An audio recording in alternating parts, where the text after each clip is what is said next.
Abakuumi ba kampuni y'obwannannyini ya Soja Security Company Limited abadde baleetebwa okukuuma ettaka ly'omugagga Isaac Mulindwa Makinawa ku kyalo Jjagala mu ggombolola y'Egombe mu Nansana Municipality be bakwatiddwa ku kiragiro kya Pulezidenti ku bigambibwa twatulugunya abatuuze. Bano twabakulagako mu mawulire gaffe nga 8 omwezi guno abatuuze bwe baali bagenze okudda ku bibanja byabwe omugagga bye yabagobamu abakuumi ne bakuba amasisi mu bbanga okubagombolola.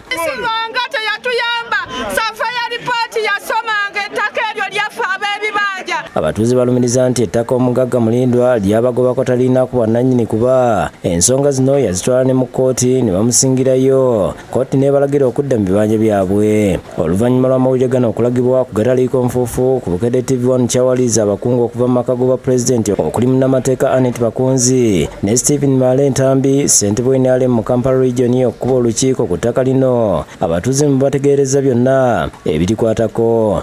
Ettaka lino Security Committee yasayininga abasirikale okuva mu Security Group gye bakume Isaac Mulindwa wajja ofuna obulabe tujja okumutta. Naye ng'emyaka gyonna tubeera naye tewali yali atuuseeko yadde omukolako bw'ati ne twewuunya ekitanudde RDC Lwanga n'akakiiko k'okuteeka abasecurity guards wali. Olukiiko lwetabimu abakungu bangi okubadde n'ab'ebyokwerinda okuli DP Swe Matugga, Yudaya Mugoya, Oswe Matugga n'ow'Egombe n'akiikiridde RP Swe Kawempe ne basaba abantu okukuuma emirembe. Wano naddala abakirayidinga akakwate ku ttaka lino olw'obutakwatira mateeka mu ngalo. Abatuuze bano nga bakulembeddwamu Andereya Kibirige Kapipa boogedde ku ngeri abakuumi b'omugagga Mulindwa yabadde babaliisaamu akakanja. Obulumi bwe tulimu bwe bwatukako okuddukira wa Pulezidenti Museveni nga tuyita mu ekitiibwa Ntanzimale Stephen omwami gwe mulabaawo.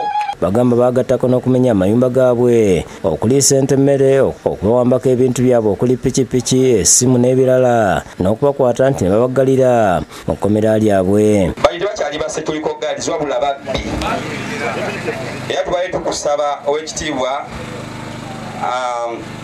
otuyambe buyambi ebintu byaffe ebiri waggulu waliyo n'ekkomera. Ye n'empanika emikono nenga mukole kyonna kye mwagala we baamala ne batambula ne bagenda ne bagamba gwe tukumanya obeera awo mwe musingo tusumbuwa. RDC wa Kiso Justin Mbabazi akiikiridwa DCO e Nansana nga yasomye obubaka bwe n'ategeeza nga olukiiko bwalongeddeyo okutuuka ku Lwokubiri ekitabudde abatuuze. Mujjukire nti eyayise olukiiko luno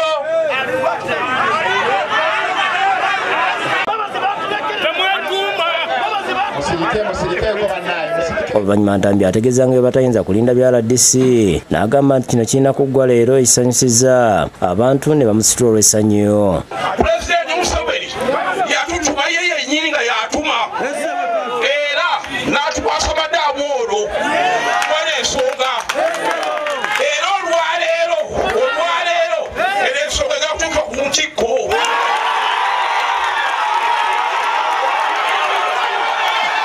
Ne munnamateeka Bakunzi ategeeza nga bwe batayinza kuvaawo ng'ensonga y'abatuuze tekoleddwako n'alagira bagende mu maka g'omugagga Mulindwa okukwata abakuumi baggyibweyo poliisi yebayiza ogw'obukuumi. Ekigambo kya Pulezidenti libatteeka.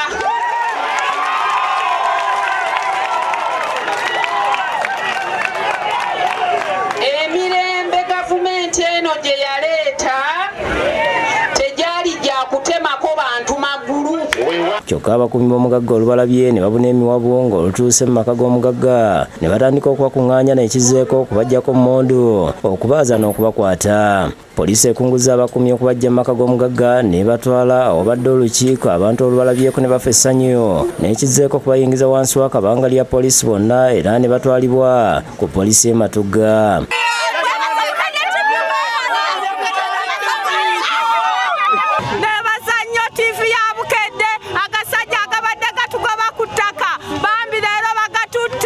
Bakunzi n'Entambi bagambye nti basobola kukkiriza muntu omu okukijjanya abantu abasoba mu 1500. Abubatuusa yakusakidde gwino ku lwa Bukedde TV.